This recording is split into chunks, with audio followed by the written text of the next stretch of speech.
Hello, everyone, and welcome back to the Timeline Astrology Podcast. This is Gary, and this is all about the December 4th full moon in Sidereal Taurus, tropical Gemini.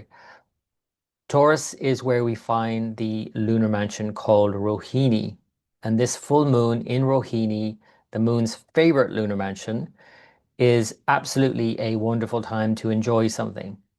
In Vedic myth, the moon is said to have 27 wives, so the male deity of the moon has 27 wives or lunar mansions or nakṣatras, and he visits one each night of the month. And in myth, he was said to stay longer with Rohiṇī than any of the others, and the other wives got jealous, and then he was cursed eventually then to wax and wane forevermore. This essentially tells the story of our pleasure-seeking tendencies, where the mind's nature, of course, is to just constantly look for something that's enjoyable and push away anything that isn't. And when we enjoy something and we overindulge it, more especially, it's no longer enjoyable. So this constant waxing and waning is going on all the time throughout each month. A full moon in Rohiṇī, in exaltation, in Taurus, in its favorite lunar mansion, is absolutely a wonderful time for sure. So I'm not in any way saying you should not enjoy this. What I am saying is that you should be mindful of overindulging and at the same time to enjoy something, because this is an important counterbalance to what's going on the opposite side of the zodiac. Because of course, with a full moon in Taurus, we have the sun in Scorpio. We also have Mars in Scorpio and Venus, the ruler of Taurus, in Scorpio, and Mercury is about to move into Scorpio again. And it's obviously dealing with a lot of things that we don't always want to deal with in Scorpio, where life is full of uncertainties and change and unexpected change at that, and things that we are not in control of. And we want to be in control with Scorpio, but we cannot. And so that's why a full moon in Taurus is so important, to have that kind of steadiness for the mind, to have some sort of sensual enjoyment or even just a sensual experience, brings us back into the moment and takes us out of that worrying about what may or may not happen.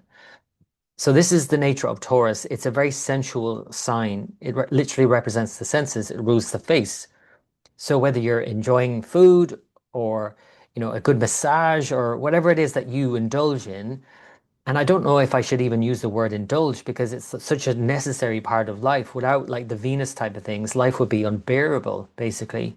So I think whatever it is that you enjoy, and we all enjoy a good meal, of course, we all enjoy a good massage. We don't all have those things in our life. We don't always have the time or the resource to have a massage regularly. This is an ex-massage therapist speaking here, by the way. So that's why, I don't see it as like a luxury in a way. I see it as an absolute necessity, a massage. But at any rate, whatever it is that you enjoy, apart from the basics, apart from the food, if you don't have the basics, in other words, you cannot really do anything. You cannot function. And there is a human givings approach to treating depression that addresses just that you have to have all your basic needs met. You need to have good food, you need to have shelter, you need to have support around you. And if you don't have those, of course, you can't build on that.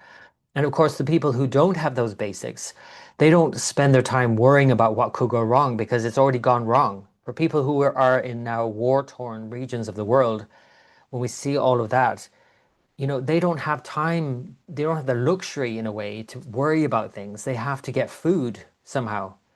So when you think about these signs, Taurus and Scorpio, where the moon is both exalted and debilitated in its more extreme ups and downs, it tends to throw the mind into those extremes up and downs.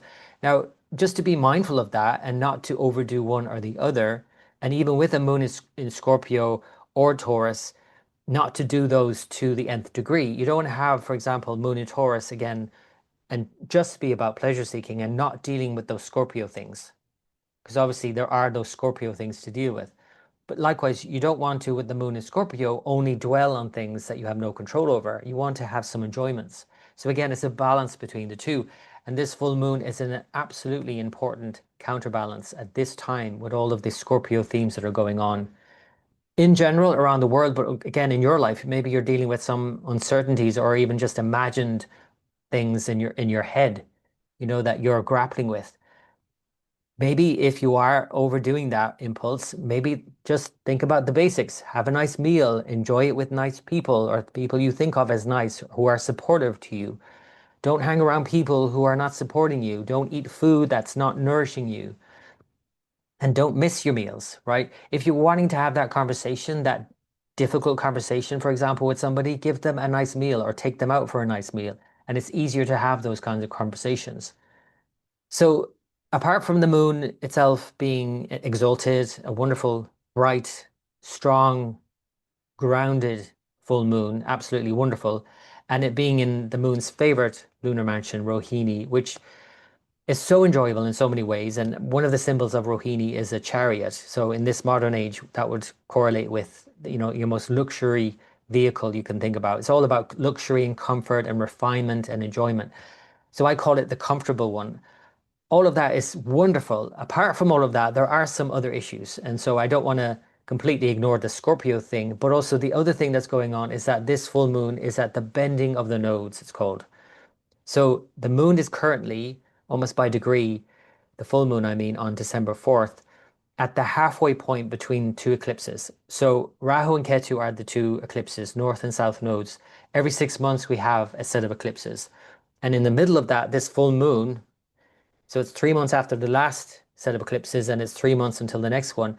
There is this sort of like adjustment in a way that has to be made. Now, it could mean that there's some quote unquote karmic adjustment, that there's some unexpected event and it increases that. And when you have all of these planets lined up like this in a cross with all of the fixed signs, Taurus, Leo, Scorpio, and Aquarius, it could be something that it almost feels more karmic in a way because they're fixed. So it's like fixed karmas, like things that are more fated and you can do nothing about. I wouldn't just think about it in a negative way though, because when you think about fate or destiny, oftentimes, more especially when someone says something karmic, they mean to say something negative. It doesn't have to be negative. It could be that you're fated to have a wonderful experience as well, that there's some surprise, a very pleasant surprise that's awaiting you, for example. So be open to something like that. And again, that to be the sort of one of the cornerstones of this time, because it is a time of change in another way. It is a time of uncertainty. And while that's going on, it's so important to have those kinds of lovely experiences. So that is the full moon in Taurus on December 4th. I wish you all the very best. I hope you enjoy it, obviously without overdoing it. That first slice of cake is wonderful, but the 10th, not so much. So think about that while also indulging in whatever, enjoying whatever that you have to enjoy. I wish you all the best and until next time.